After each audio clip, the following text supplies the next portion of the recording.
Hello, नमस्ते।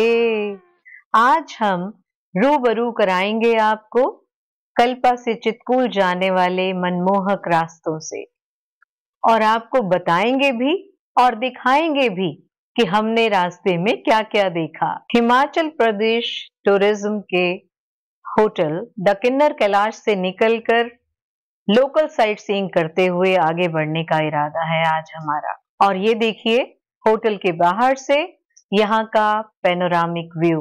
आसमान में बादल घिरे हुए, लगता है आज बारिश होगी।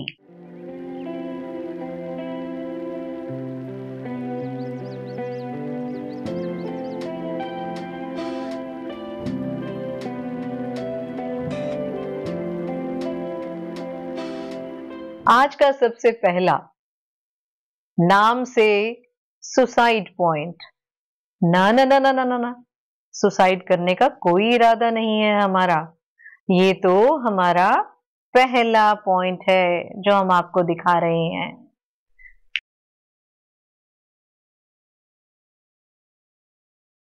ये जो ग्रिल देख रहे हैं ना आप, इसने इस पॉइंट को काफी हद तक सेव कर दिया है, लेकिन फिर भी नीचे से ऊपर तक जरा पहाड़ों की ऊंचाई तो देखिए और नीचे देखिए जरा कितना गहरा है और पानी भी है वहां पर। एक बार पैर फिसला तो फिर तो पता ही नहीं चलेगा कि आप भगवान जी के पास कब पहुंचे। अब इसको आई लव किन्नौर कहते हैं। पार्किंग की कोई जगह नहीं, बहुत ही नैरो रोड्स, एक को रुकना ही पड़ता है दूसरे को जगह देने के लिए। यहाँ हमारी मुलाकात हुई पुनीत जी से जो अमृतसर से अपनी फैमिली को लेकर आए थे।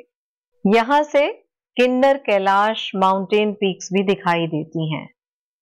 तो अब हम चल पड़े रिकांगपिओ बौद्ध मंदिर। हमें कहा गया कि उस बौद्ध मंदिर में आपको पैदल जाना पड़ेगा, गाड़ी नहीं जा सकती। थोड़ी सी तो लगा कि अच्छा इतनी ऊपर चढ़ाई पर पैदल जाना है, लगभग 1 किलोमीटर की स्टीप रोड। अभी हमने गाड़ी पार्क की थी और सोच रहे थे कि मुझे सामने से एक लेडी लामा आती हुई दिखाई दी। मैंने भी पटाख से उतरी, जीन्स को ऊपर चढ़ाते हुए मैं चल पड़ी उनकी तरफ कि शायद ये कुछ हमारी मदद कर सकें। मैंने पूछा यहाँ गाड़ी नहीं जाती ऊपर? क्योंकि क्यों जाती है? तो मैंने कहा फिर आप भी आइए, मैं आपको रिक्वेस्ट कर रही हूँ कि आप हमारे साथ चलिए ऊपर। तो वो भी बैठ ली हमारे साथ और हम चल पड़े उस स्टीप रास्ते पर जहां सिर्फ और सिर्फ अगर जा रही है तो एक ही गाड़ी जा सकती है, सामने से अगर कोई आ गया तो डैश डैश डैश। और मैं धन्यवाद दूंगी भगवान जी का, बुद्ध महाराज जी का, कि सामने से कोई गाड़ी नहीं आई। यहाँ पर 10 मीटर लंबा बौद्ध स्टैचू है और जिसका इनॉग्रेशन 1992 में दलाई लामा ने किया था। ये देखिए बुद्धा का स्टैचू, ऐसा लग रहा है ना आशीर्वाद दे रहे हैं आपको। और यहाँ पर एक मॉन्टेसरी स्कूल भी है, डे बोर्डिंग है और पढ़ाई के साथ साथ खाने पीने का बहुत अच्छा अरेंजमेंट और बच्चों के खेल कूद का भी पूरा प्रबंध है।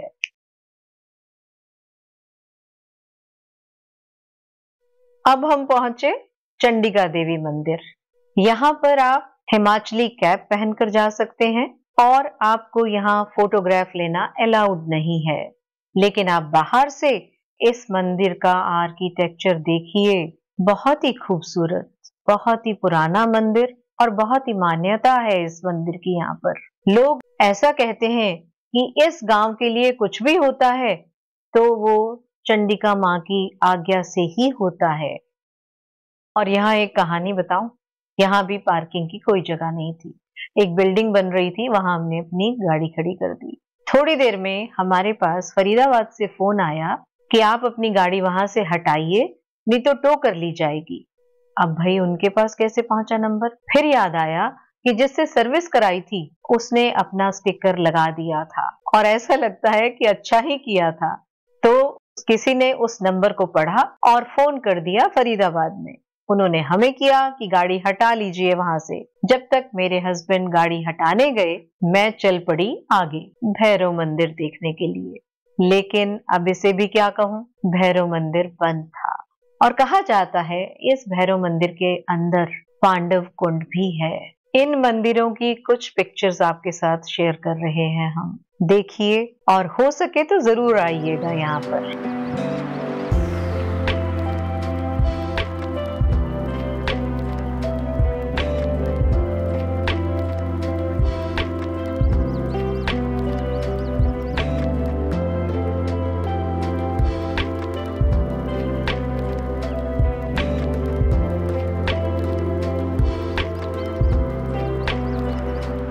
खूबसूरत रास्तों से गुजरते हुए शॉन्टोंग ब्रिज को क्रॉस किया और रास्ते ऐसे मनमोहक थे कि मन करता था कि चलते जाएं। जैसा कि आप देख पा रहे हैं कि लश ग्रीन माउंटेन्स और कहीं कहीं है पथरीले, और बारिश शुरू हो गई। बारिश की बूंदें पड़ती हुई हरे भरी रास्ते से होते हुए ऐसा लग रहा था रास्ता खत्म नहीं हो। नॉर्मली मैं ही कह देती हूँ प्लीज छोटा कर दो ना, एपिसोड बहुत बड़ा हो रहा है। तो अब मुझे नहीं पता टेक्निकल टर्म, तो स्पीड बढ़ा देते हैं गाड़ी की नहीं कैमरे की। वो कम की जाती है या बढ़ा दी जाती है मुझे नहीं मालूम, समझ आप लीजिए। मेरे पति पीछे से बोल रहे हैं प्लेबैक स्पीड बढ़ाई जाती है। हम मुड़ गए सांगला की तरफ।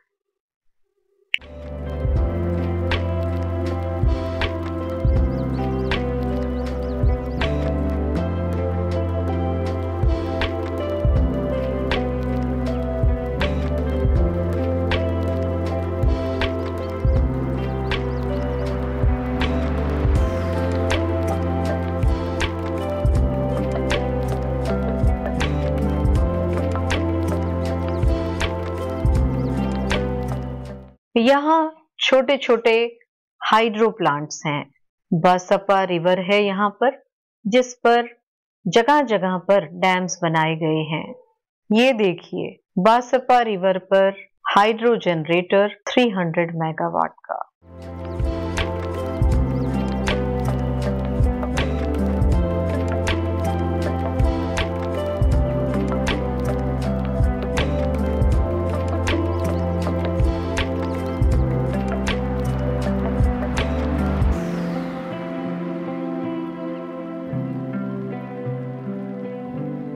ये देखिए ये बहुत ही बड़ा बांध है जिसमें पानी को रोक लिया गया है, और देखिए पत्थर भी सूखे हुए हैं। लेकिन ऐसा लग रहा था कि थोड़ी सी देर तो यहाँ भी बैठ ली जाए। पता नहीं कल हो ना हो हम दोबारा इस रास्ते से गुजरें ना गुजरें।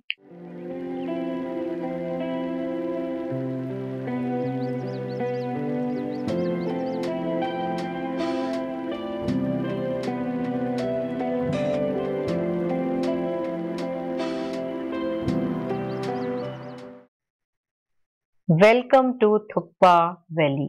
जब आप गुजरते हैं तो आपके वेलकम के लिए खूबसूरत नक्काशी वाले ऐसे ही द्वार बहुत जगहों पर आपको मिलेंगे जहां जहां आप नई जगह पर जाएंगे।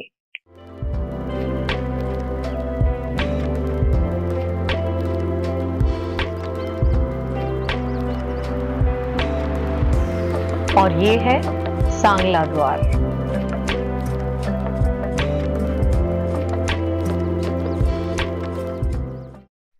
बहुत तेज बारिश हो रही है। क्या हिमालय पर्वतों को पता है कि उनमें थके मांदे शहर की भाग दौड़ से भागते उनकी गोद में आए लोगों में खुशियां बिखेरने का जादू है। और सच में बहुत ही खुशी मिली। और हम पहुंचे चितकुल, भारत का आखिरी गांव। मनमोहक नजारे, दिल को लुभाने वाले, स्पेल बाउंड कर देने वाली जगह है ये। भारत में चितकुल में क्लीनेस्ट एयर है। यहाँ आप खुले रूप से सांस ले सकते हैं। स्नो क्लेयर्ड माउंटेन्स, मैंने कहा था नाकों से प्यार हो गया है, लेकिन चितकुल ने तो मेरी आत्मा ही ले ली।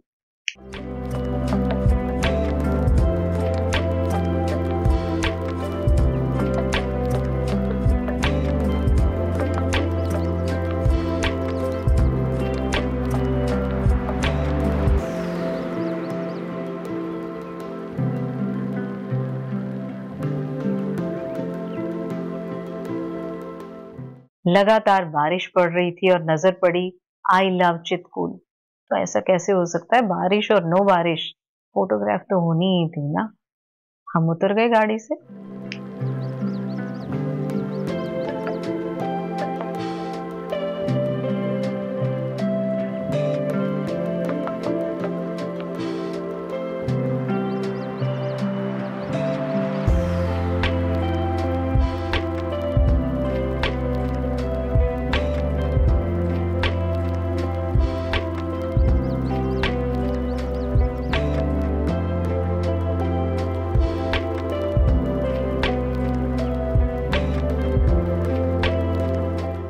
ये आ गया हमारा घर जोस्टल, जहां हमने रात बितानी थी। और ये है यहाँ के मैनेजर मुस्कुराते हुए मिंटू जी, बहुत ही केयरिंग। और हमारी इनके अकॉर्डिंग, हमारी उम्र को देखते हुए इन्होंने हमारे कमरे में सबसे पहले हीटर का इंतजाम कर दिया था।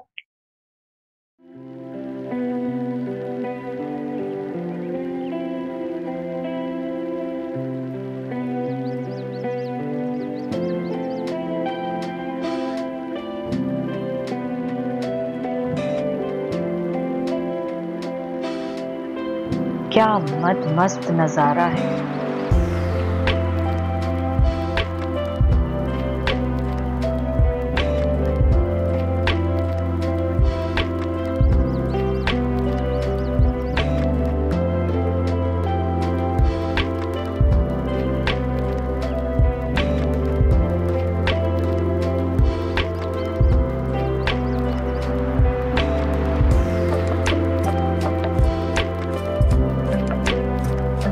थोड़ी देर के लिए बारिश रुकी और हम निकल पड़े इन वादियों का आनंद लेने।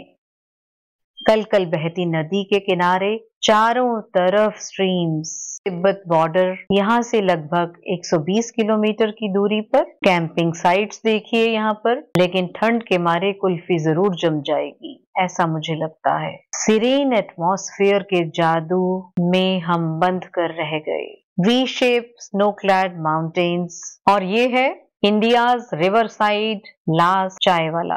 यहाँ हमने मैगी खाई और गरम गरम चाय पी, और काफी देर हम वहीं बैठे रहे और काफी देर वहां बैठकर सुहाने मौसम का आनंद लिया। और हमारी पिक्चर्स तो देखिए, ऐसा लग रहा है ना कि हम ही कोई हीरो हीरोइन हो और अभी पिक्चर की शूटिंग होने वाली हो।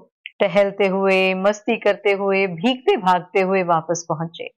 रात को वहां बोन फायर कर रखी थी। हम एक तरफ थे और सामने बच्चे बैठे थे, तो मुलाकात हुई इन प्यारे प्यारे बच्चों से। एक बच्ची ने हमारी पिक्चर ली और हमसे कहा कि हम देख रहे हैं या हम एनवियस हैं कि हमारी जिंदगी में भी ऐसे लम्हे आएंगे, और आपको देखकर ऐसा लग रहा है कि आप देख रहे हैं कि हमारा बचपन भी ऐसा ही था। और मन मोह लिया उन बच्चों ने, और आज तक भी उनसे बातचीत होती है। त्योहारों का सीजन है, अपने गले का, अपनी सेहत का ध्यान रखिएगा। अगले एपिसोड में हम आपको लेकर चलेंगे भीमा काली के मंदिर सरहन। तब तक के लिए बाय। फिर मिलेंगे।